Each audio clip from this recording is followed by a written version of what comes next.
Di sebuah rumah besar bergaya kolonial di kawasan Dago, Bandung, sore hari menjelang makan malam biasanya adalah waktu yang paling membuat Bayu merasa seperti orang asing di rumahnya sendiri. Ia duduk di meja makan panjang bersama keluarga istrinya, keluarga Wijaya, yang kaya raya dan penuh gengsi. Aroma sup buntut mengepul dari mangkuk porselen, tapi yang paling menusuk hidung justru kata-kata tajam dari Harun, kakak ipar Bayu. "Kamu cuma numpang hidup di sini, Bayu. Jangan sok-sokan ngomong soal bisnis keluarga," kata Harun sambil menaruh sendok dengan bunyi keras di piring. Bayu menunduk, tidak menjawab. Matanya hanya menatap nasi di piringnya yang belum disentuh. Di sampingnya, Clara menggenggam tangan suaminya diam-diam, memberi dukungan tanpa kata. Ia tahu betul luka yang terus digores oleh keluarganya pada pria yang ia cintai. "Mas Harun, cukup. Bayu itu suamiku, dan dia bukan pengangguran. Dia hanya belum mendapat kesempatan yang layak," ucap Clara. Nadanya tenang, tapi tegas. Bu Yanti, ibu mertua Bayu, mendesah sambil menyandarkan punggungnya di kursi. "Kamu itu terlalu membela Clara. Cinta memang bisa membutakan, tapi keluarga ini butuh masa depan, bukan beban." Bayu menarik napas panjang, menahan gejolak dalam dadanya. Kata-kata itu bukan hal baru baginya. Sudah 4 tahun ia mendengar cemoohan semacam itu. Sejak ia menikahi Clara, ia memang hidup menumpang di rumah keluarga besar istrinya. Tidak karena tak mampu, tapi karena sebuah alasan yang hanya ia dan seseorang yang sangat ia percayai tahu pasti. Malam itu setelah makan malam selesai, Bayu berdiri di balkon lantai 2 rumah itu, memandang kelap-kelip lampu kota Bandung, suara jangkrik bersahut-sahutan dari kebun belakang. Dalam diam, ia membuka dompet tuanya dan menatap foto seorang pria tua dengan jas hitam dan senyum hangat. Di belakang foto itu tertulis tangan yang ia hafal betul. "Jadilah kuat dalam diam. Warisan bukan hanya soal uang, tapi kebijaksanaan." Itulah alasannya bertahan. Ia bukan pria lemah. Ia bukan benar-benar pengangguran. Ia memilih hidup dalam bayang-bayang. Karena apa yang ia warisi jauh lebih besar dari yang bisa dibayangkan keluarga istrinya.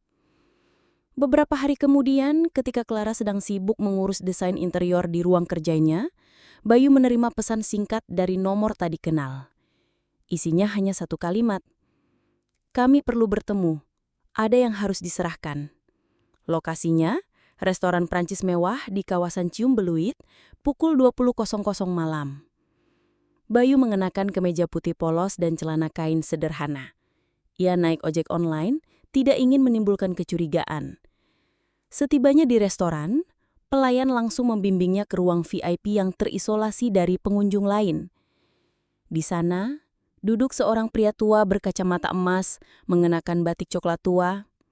Wajahnya tenang, senyumnya penuh perhitungan. "Bayu Wijaya?" tanyanya. Bayu mengangguk. "Nama saya Stefan.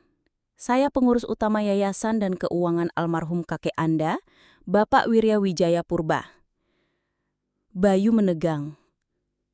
Nama itu seolah menghidupkan kembali lembaran lama dalam hidupnya.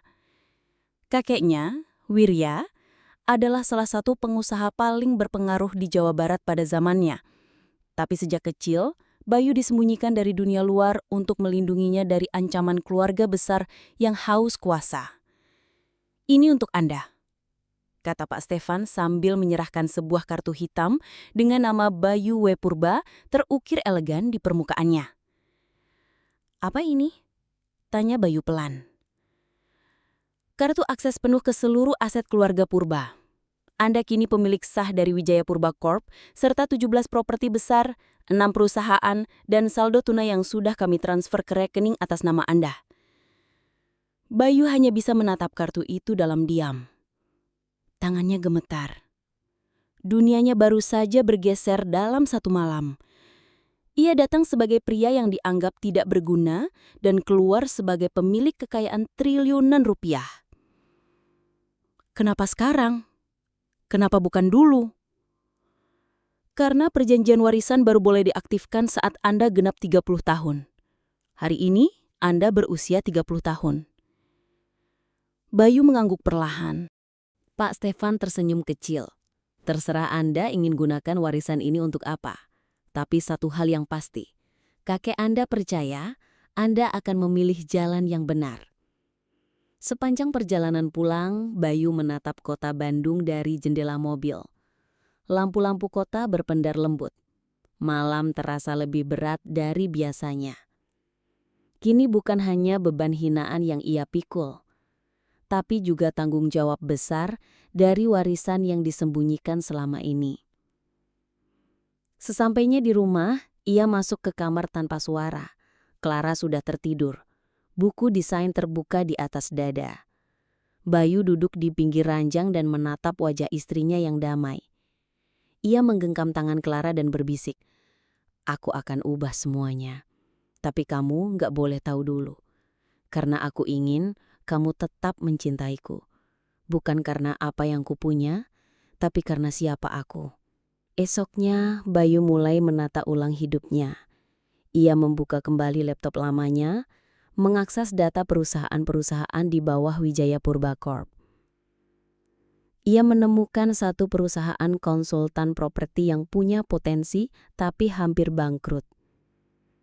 Ia menggelontorkan dana, mengganti manajemen, dan menjadikannya sebagai kendaraan utama untuk mulai membangun kekuatan diam-diam. Di sisi lain, Clara sedang berjuang mendapatkan investor untuk proyek desain hotel butik miliknya. Tapi tak ada satupun yang percaya pada portofolionya, meski ia punya bakat. "Kalau minggu ini nggak ada investor, proyeknya bubar," keluh Clara pada Bayu sambil menahan tangis. Bayu tersenyum lembut, mengusap rambut istrinya. "Kamu pasti bisa.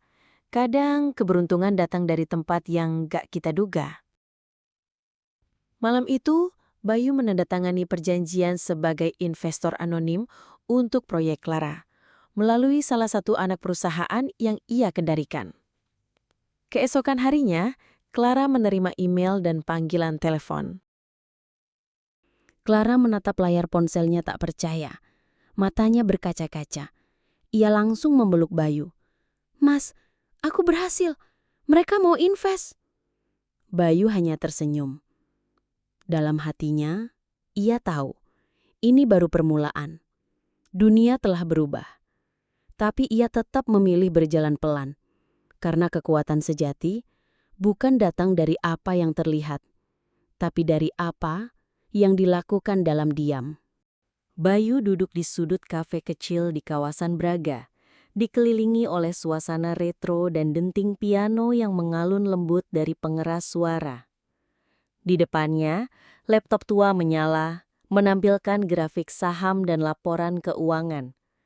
Ia sedang menata ulang strategi, bukan untuk dirinya sendiri, tapi untuk sebuah perusahaan properti kecil bernama Aruna Land, yang diam-diam baru saja ia akuisisi.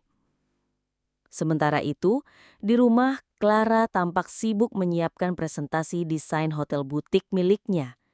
Ia tidak tahu bahwa investor yang siap mendanai proyek impiannya adalah suaminya sendiri, yang menyamar sebagai pemilik Aruna Land. Bayu ingin melihat istrinya bersinar karena kemampuannya sendiri, bukan karena status suaminya. Beberapa hari kemudian, Clara menerima kabar bahwa presentasinya diterima. Investor menyetujui dana awal sebesar 800 miliar rupiah. Ia menangis haru, memeluk Bayu dengan gemetar. "Aku nggak nyangka, Mas. Ternyata masih ada orang yang percaya sama kerja keras aku." Bayu tersenyum dan mengelus punggung istrinya. "Kamu layak dapat lebih dari ini, Ra." Kabar keberhasilan Clara membuat keluarga Wijaya terkejut. Harun dan Bu Yanti mulai memperhatikan keberadaan Bayu, tapi masih menganggapnya tak penting. Namun situasi berubah drastis ketika sebuah surat undangan resmi datang ke rumah.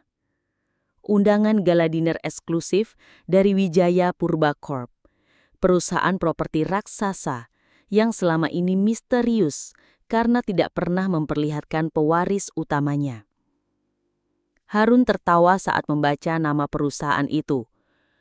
"Ah, ini perusahaan lama yang katanya bangkrut itu ya? Kok bisa ngundang kita? Namun Clara merasa ada yang janggal. Ia melihat sorot mata Bayu yang berubah saat membaca undangan itu. Seolah ada koneksi yang tidak bisa dijelaskan. Hari gala dinner pun tiba. Bertempat di ballroom Hotel Bintang 5 di pusat kota, acara itu dihadiri oleh tokoh-tokoh penting dari dunia properti, perbankan, dan pemerintahan. Clara dan keluarganya datang dengan pakaian terbaik mereka, merasa terhormat diundang oleh perusahaan elit. Tepat pukul 8 malam, lampu ballroom diredupkan. Di layar besar, muncul logo Wijaya Purba Corp, disusul dengan video singkat tentang sejarah perusahaan dan sosok pendirinya, Wirya Wijaya Purba. Clara memandang layar dengan mata membesar saat melihat foto sang pendiri. Ia sama persis dengan foto yang pernah ia lihat di dompet Bayu. Selamat malam, hadirin semua. Saya Stefan, sekretaris pribadi mendiang Bapak Wirya Wijaya Purba. Hari ini saya ingin memperkenalkan kepada Anda semua penerus sah keluarga Purba, orang yang selama ini diam tapi telah bekerja keras dari balik layar. Izinkan saya memanggil Bayu W. Purba. Seluruh ruangan terdiam. Clara menoleh cepat ke arah suaminya yang kini berdiri perlahan dari kursinya. Bayu melangkah ke panggung dengan tenang, mengenakan jas hitam sederhana. Semua mata tertuju padanya. Harun dan Bu Yanti melongo, tidak percaya. Terima kasih atas kehadiran Anda semua malam ini. Saya berdiri di sini bukan untuk pamer, tapi untuk melanjutkan cita-cita kakek saya, membangun Indonesia dengan kejujuran dan integritas. Nama Wijaya Purba bukan sekadar simbol kekayaan, tapi warisan nilai dan kerja keras. Tepuk tangan bergemuruh memenuhi ruangan. Clara masih terdiam, menahan air mata yang menggenang. Ia merasa ditipu, tapi juga bangga. Bayu, pria yang selama ini ia cintai dan bela mati-matian, ternyata adalah pewaris kerajaan bisnis yang luar biasa. Setelah acara, Bayu menghampiri Clara yang berdiri sendirian di balkon hotel. Udara malam menyapu rambut panjang istrinya. "Kamu marah?" tanya Bayu perlahan. Clara menoleh dan menggeleng. "Aku cuma gak nyangka. Kenapa kamu gak bilang dari dulu?" "Karena aku ingin kamu mencintaiku karena aku yang sebenarnya. Bukan karena warisan." Clara memeluk Bayu erat. "Aku tetap akan memilih kamu, bahkan kalau kamu cuma tukang ketik di warung kopi. Tapi ternyata kamu lebih dari itu." Mereka berdua tertawa kecil. Lalu Bayu memeluk Clara di bawah cahaya lampu kota. Keesokan harinya, nama Bayu W. Purba muncul di berbagai media bisnis nasional. Ia dijuluki pewaris diam-diam yang berhasil membangkitkan perusahaan tua menjadi raksasa baru di bidang properti. Namun Bayu tetap rendah hati. Ia tetap tinggal di rumah kecil bersama Clara, meskipun kini ia memiliki villa dan penthouse di berbagai kota. Ia tetap minum kopi di warung, menyapa satpam dengan senyum, dan pulang naik motor metik. Di rumah keluarga Wijaya, Harun dan Bu Yanti mulai berubah sikap. Mereka bersikap manis dan pura-pura ramah kepada Bayu. "Bayu, kalau kamu butuh bantuan untuk proyek baru, Mas siap bantu," kata Harun, canggung. Bayu hanya tersenyum tipis. "Terima kasih, tapi saya sudah punya tim yang bisa diandalkan." Suatu malam, Bayu duduk bersama Clara di teras rumah mereka. Ia membuka surat dari Pak Stefan, sebuah wasiat tambahan dari sang kakek. Di dalamnya tertulis, "Gunakan kekuatanmu bukan untuk membalas dendam, tapi untuk memberi. Dunia tidak butuh orang kuat yang kejam, tapi orang kuat yang bijaksana." Bayu menatap langit malam. Ia tahu jalannya baru dimulai, Tapi satu hal yang pasti, ia akan menjalaninya bukan sebagai korban, bukan sebagai pewaris sombong, tapi sebagai pria yang tahu siapa dirinya dan siapa yang selalu setia di sampingnya. Hari-hari berlalu dengan cepat. Clara semakin sibuk dengan pembangunan hotel butik pertamanya. Proyek itu menjadi pembicaraan di kalangan arsitek muda karena pendekatannya yang menggabungkan unsur budaya lokal dan konsep modern minimalis. Banyak yang memuji Clara sebagai sosok visioner. Tapi Clara tahu, di balik keberhasilannya ada seorang pria yang diam-diam mendorongnya maju. Bayu di sisi lain mulai merombak total struktur Wijaya Purba Corp. Ia menyatukan sejumlah bisnis keluarga yang dulu tercerai-berai, memperbaiki sistem keuangan yang bocor, dan membentuk tim muda yang berkomitmen terhadap transparansi.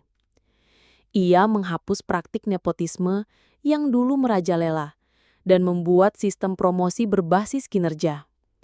Banyak pihak dalam industri terkejut melihat perubahan drastis ini. Namun tidak semua orang senang. Beberapa anggota keluarga besar Purba yang merasa berhak atas kekuasaan mulai melancarkan rencana busuk. Salah satunya adalah sepupu Bayu, Raditya, yang selama ini berharap bisa menjadi direktur utama. Dengan diam-diam, Raditya mencoba menjual aset perusahaan kepada pihak asing dan menyabotase proyek milik Bayu. Ketika informasi itu sampai ke tangan Bayu, ia tidak marah. Ia hanya mengundang Raditya ke kantornya. Tanpa emosi, ia menunjukkan bukti-bukti yang dimilikinya. Saya bisa bawa ini ke polisi, Radit, tapi saya nggak akan lakukan itu. Saya cuma mau kamu keluar dan jangan pernah pakai nama keluarga kita untuk hal kotor seperti ini lagi. Raditya terdiam. Ia tidak menyangka Bayu yang dulu dianggap lemah, kini menjadi sosok yang begitu tenang namun tegas. Dengan malu, ia menandatangani surat pengunduran diri dan pergi tanpa berkata sepatah pun. Kabar tentang ketegasan Bayu menyebar. Banyak yang awalnya meremehkannya kini mulai menghormati, bahkan mengaguminya. Media mulai menjulukinya direktur bayangan yang terang benderang, karena cara kerjanya yang lugas dan terbuka. Di tengah kesibukan, Bayu tetap menyempatkan waktu untuk keluarga. Ia dan Clara sering mengadakan makan malam sederhana di rumah, kadang mengundang anak-anak panti asuhan yang dulu pernah membantu mereka. Bayu tahu, kekayaan tanpa makna hanyalah angka. Yang penting adalah dampak. Suatu hari, Bayu menerima undangan menjadi pembicara utama di acara Konferensi Nasional Pengusaha Muda. Di hadapan ratusan anak muda dari seluruh Indonesia, ia mengakhiri pidatonya dengan kalimat yang membuat seluruh ruangan terdiam. Jangan pernah takut jadi kecil. Dari situlah kamu belajar jadi besar, tanpa kehilangan rasa hormat terhadap yang kecil. Tepuk tangan panjang menggema di ruangan itu. Clara yang duduk di deretan depan menatap suaminya dengan bangga. Ia tahu perjuangan mereka belum selesai, tapi mereka sudah melewati badai dan kini berdiri tegak bersama. Dan dari balik keramaian, seseorang diam-diam tersenyum. Stefan, sang sekretaris tua, menatap Bayu dengan mata berkaca-kaca. Dalam hati ia berkata, "Tuan Wirya, Anda pasti bangga. Pewaris sejati Anda telah tumbuh, bukan sebagai raja, tapi sebagai pemimpin." Malam itu di rumah kecil mereka yang kini terasa hangat, Bayu dan Clara duduk berdua. Tidak membicarakan bisnis, tidak merancang masa depan, hanya tertawa kecil, mengenang masa lalu. Karena mereka tahu masa lalu itu bukan beban, melainkan batu loncatan untuk jadi lebih kuat, lebih bijaksana, dan lebih manusiawi. Kalau sekiranya ceritanya bagus, tolong di-like, share, dan subscribe. Dan kalau ada kritik, saran, ataupun narasi cerita yang ingin diceritakan, tulis di kolom komentar ya. Terima kasih.